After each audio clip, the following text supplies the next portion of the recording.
Hi everyone, myself Arindam and I'm a legal intern at Lexis & Company, and today we'll be discussing on the topic related to the Indian Contract Act, the capacity to contract under the Indian Contract Act. So the main aspects of a valid contracts are the age of majority, sound mind, contract by no contract by disqualified persons, age of majority, and all that. So what is the age of majority? So the Indian Majority Act 1875, the age of majority is 18 years of age and not before it. So any person who is Indian domiciled and not completed 18 years of age is termed as a minor. Therefore, a valid contract must be, attained at the age of majority. Here, one question arises: if any minor came into the contract, then what will the status of the contract be? The answer to this question is that contracts which is similar, which is made with the minor, is void, but the agreements made with the minor is void ab initio. So minors can be the beneficiary of the contract. So the minor is not competent to contract, but he can be the beneficiary, of a contract. According to Section 30 of the Indian Partnership Act 1932, the minors cannot become the partners in the partnership form, but he can be beneficiary to the form with the consent of all partners. Capacity to contract under Indian Contract Act. Contract by guardian. So contract by guardian on behalf, of the minor is a valid contract under some circumstances. The contracts made by the guardian on behalf of the minor must be in behalf of the minor, and the valid contract which can also be, enforced by the minor. So sound mind. Now, a person who is unsound mind is incapable of entering into a contract. According to Section 12 of the Indian Contract Act, a person who is entering into a contract must be of a sound mind at the time when he makes it. He or she must be capable of understanding it and able to make rational decisions about how it will affect his interests. When a person is generally sound mind, the burden is on him who challenges the validity of the contract to prove that he was of unsound mind at the time of execution of the document. A person who is unsound mind but sometimes sound, he can make a contract when he is of sound mind. Now, contracts by disqualified persons. Some persons are disqualified by law for entering into a contract. So the contract made by the disqualified persons is void.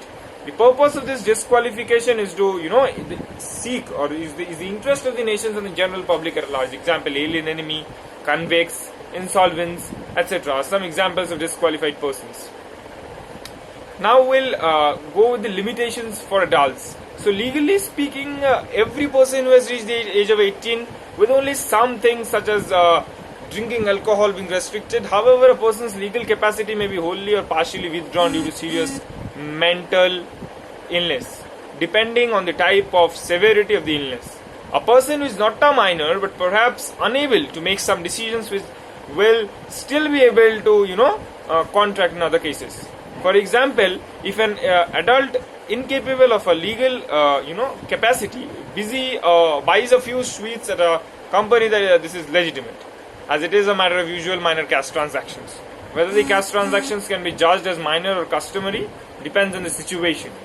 If someone enters a binding phone contract, although the tariff may not be high, it might be that the individual cannot actually commit to paying the monthly amount. Capacity to contract limited due to mental health issues. In addition to minors, persons with disabilities or mental health issues may also be, able to register as having limited capacity to contract regardless of their age. This usually only passes if these persons are not only temporarily unable to decide for themselves. Now, some of these examples which may lead to an exceptions in someone's capacity to contract may be intellectual disability, hallucination and vision, advanced dementia, affective disorders, and all of this. Now, the affected persons can be divided into different categories of legal incapacity. Partial legal incapacity. This type of legal incapacity exists if a mental disorder relates only to a certain area. For example, if the person concerned has hallucination but otherwise behaves normal in everyday life.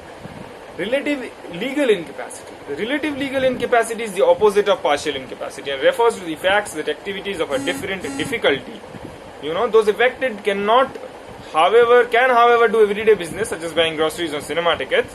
However, they are not able to conduct long-term business such as signing up a mobile phone contract or buying a car. Legal representatives for non-minors. If as a result of illness or an accident a person of full age is no longer in a position to decide for themselves, a legal guardian must be appointed. So this is legal representative for non-minors, and when it is appointed. So when there is an illness or an accident, a person of full age is no longer in a position to decide it for themselves. A legal guardian may be appointed. As a result, these are payments. It is also possible for an unrelated person to act as a representative for the affairs of an adult person who has a limited capacity to contract. So this was all about capacity to contract under the Indian Contract Act. For more such videos on different topics of laws, please do watch out LexClick. Thank you.